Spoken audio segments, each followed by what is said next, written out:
Jalur writerpreneur adalah sebuah proses perubahan. Wajar saja jika Anda sebelumnya mengambil jalur sebagai penulis konvensional atau penulis waiting list. Untuk mendapatkan benefit lebih banyak lagi, Anda harus menjadi penulis pengusaha. Penulis pengusaha akan berusaha mencari siapapun yang memerlukan jasa penulisannya.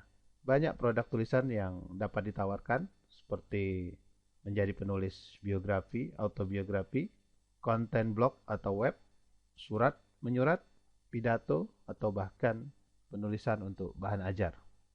Anda bisa lihat istilah saya penulis waiting list itu adalah mengirimkan naskah ke media massa atau penerbit dan kemudian menunggu. Kalau Anda mengambil jalur writerpreneur berarti Anda akan menjadi penulis pengusaha atau penulis jasa yang tersedia begitu banyak produk di dalamnya. Lalu bagaimana dengan pangsa pasarnya? Seperti yang sudah saya sampaikan, bahwa pangsa pasar penulis lepas atau penulis jasa dasarnya ada dua, yaitu individu dan organisasi. Pasar terbatas untuk individu dapat disasar pada profesi atau pekerjaan individu tertentu, seperti artis, pejabat publik, rohaniawan, atau profesional. Dari kalangan profesional ada dokter, pengacara, pilot, dan lain-lain. Pasar yang juga besar adalah pasar organisasi, yaitu organisasi bisnis atau perusahaan, organisasi pemerintah, organisasi pendidikan, termasuk juga organisasi nirlaba. Pasar organisasi biasanya paling banyak menghasilkan pundi-pundi uang bagi seorang penulis pengusaha atau penulis jasa. Lalu kita masuk pada klasifikasi bisnisnya. Di sini terlihat seorang writerpreneur harus mampu mengeset diri untuk memahami rantai produksi karya tulis. Selain sebagai penulis, ia juga harus mampu menjadi seorang editor atau penyunting. Syaratnya tentu Anda harus belajar lagi soal editing, karena editing adalah sebuah ilmu dan keterampilan juga. Anda bisa nanti mengambil kursus daring tentang penyuntingan naskah di situs institutpenulis.id. Nah, lakon lain yang harus Anda jalani dan lengkapi pada jasa Anda adalah lakon sebagai konsultan. Anda juga dapat menambah income atau pendapatan dari layanan pelatihan dan konsultasi, termasuk layanan pendampingan bagi mereka yang ingin dibantu menulis sekaligus mampu menulis.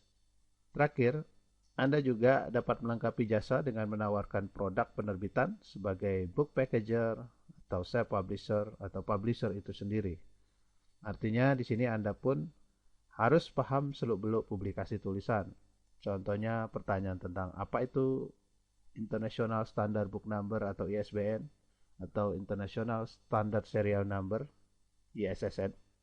Pertanyaan-pertanyaan tentang proses cetak dan juga pertanyaan tentang pemasaran. Nah, kita sudah masuk pada perencanaan bisnis atau nantinya berguna ketika Anda menyusun model bisnis. Hal yang harus Anda lakukan adalah menyasar pasar terbatas atau captive market. Lalu ada pertanyaan, bagaimana jika saya menyasar lebih dari satu pasar? Itu lebih baik, tetapi sebagai pemula Anda tentu perlu fokus pada satu pasar agar dapat lebih baik mempersiapkan diri. Saya harus ingatkan bahwa satu pangsa pasar saja diambil, produknya dapat berupa puluhan bahkan ratusan tulisan.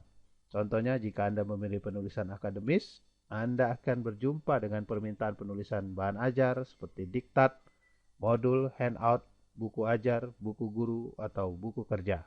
Belum lagi akan ada permintaan jasa pembuatan presentasi mengajar, bimbingan penulisan laporan, dan bimbingan penulisan untuk artikel jurnal ilmiah. Selain pasar, yang terpenting juga adalah membangun jaringan dengan berbagai lembaga. Saya contohkan di sini pentingnya membangun jaringan dengan lembaga pemerintah, lembaga tinggi negara, serta kementerian. Soalnya pasar untuk pemerintah ini luas sekali, dapat menyasar pada tulisan akademis, tulisan bisnis, kedinasan, hingga tulisan faksi seperti biografi atau autobiografi. Nah, kemudian Anda dapat menyinergikan layanan konsultasi dan layanan pelatihan seperti yang saya sebutkan tadi. Konsultasi dan pelatihan hitungannya per jam. Anda dapat menetapkan tarif misalnya mulai 500.000 per jam untuk konsultasi atau 1 juta per jam untuk pelatihan. Jika Anda mengeset diri untuk melayani pekerjaan-pekerjaan besar, tentu Anda memerlukan tim yang solid. Tim inti untuk jasa penulisan adalah editor, layouter atau penata letak, desainer, dan administrasi tentunya.